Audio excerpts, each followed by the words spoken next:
This exercise is the crunch. It's targeting the abdominal area.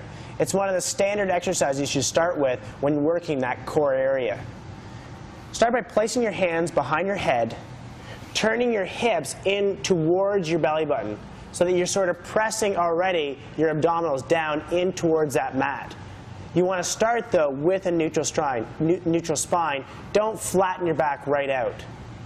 Then in one consistent movement, slowly round your spine up, bringing the shoulder blades off the ground, and then come back down.